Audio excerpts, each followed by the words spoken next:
Joining us now to make it make sense is Democratic Congresswoman Abigail Spanberger of Virginia. She's a member of the House Intelligence Committee. She was part of a congressional delegation to Ukraine last week. That group met with President Zelensky. Thank you very much for joining us tonight.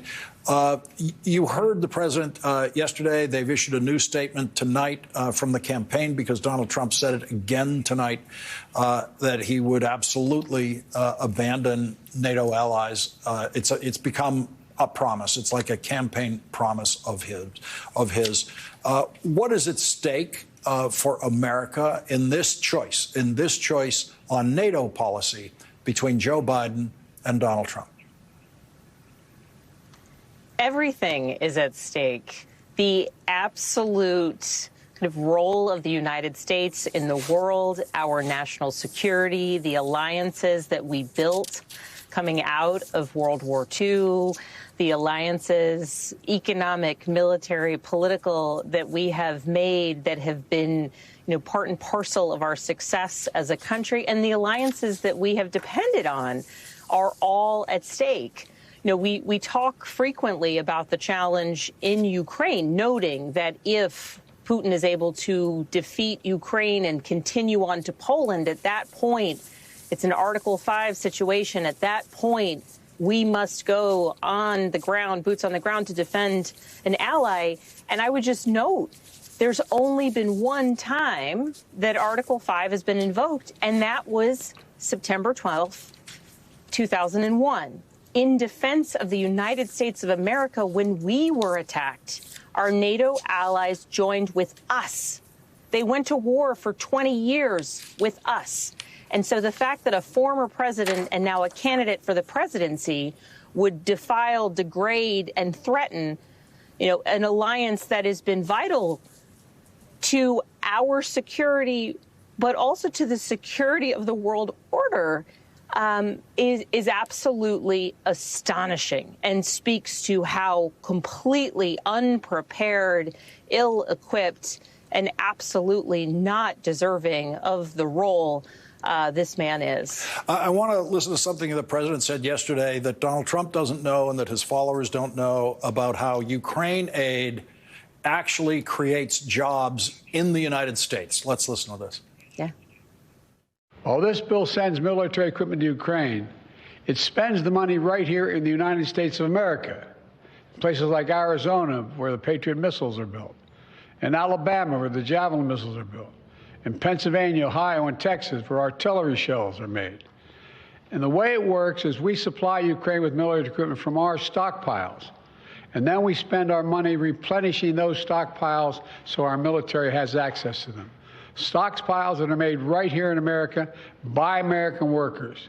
That not only supports American jobs and American communities, it allows us to invest in maintaining and strengthening our own defense manufacturing capacity.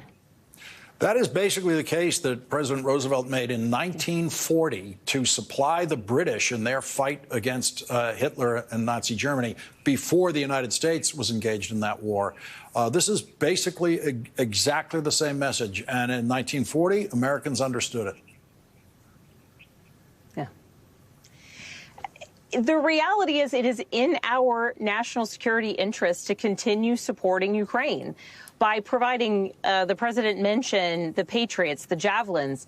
These are the elements of military aid that support our Ukrainian partners' ability to fight this war, protect their cities, protect their civilian population as they work to regain their territory and defeat Vladimir Putin's army. It also, in the process, allows us to, build up our own stockpile. As we are moving weapons to Ukraine, we are replenishing our own. And yes, the reality is that those are weapon systems that are made in the United States. And so when we talk about the funding for our support to Ukraine, this is funding for systems and military aid that is built, constructed here in the United States. It is not just dollars that go to Ukraine, never to be seen again. But at the end of the day, Lawrence, the ability of the Ukrainian people, of the Ukrainian army to defeat Vladimir Putin's army, to stand up for democracy, to fight for their own freedom, it is in the United States' national security interests. Vladimir Putin is watching whether we will vote for this national security supplemental. President Xi is watching. The Ayatollah is watching. North Korea is watching. Our foes, tyrants and terrorists alike, are watching whether the United States will continue to uphold not only our obligations, but our sense of our values of American democracy and democracy the world over, whether we will support our allies in their fight for freedom or whether we will retreat on the world stage. It is fundamentally in our interests to support Ukraine, to support our Israeli allies, to deliver humanitarian aid to civilians in Gaza, and to ensure that we are supporting Taiwan's ability to potentially be ready to defend itself into the future. This bill that the Speaker will not bring to the House floor is in our nation's best interest. He must bring it. We must pass it. The world is watching. And frankly, it is our security that is on the line, just like the other nations we seek to support.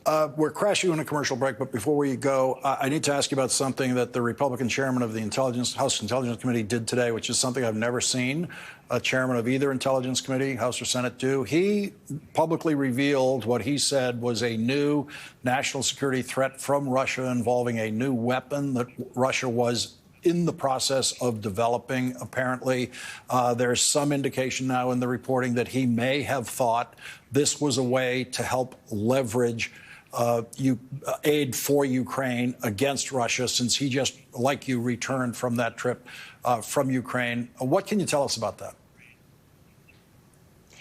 As a member of the House Intelligence Committee, I actually can't say anything about that. I don't know what might have been the idea behind the chairman's decision to share that information publicly, but I do know the information that I've received related to anything within the intelligence sphere.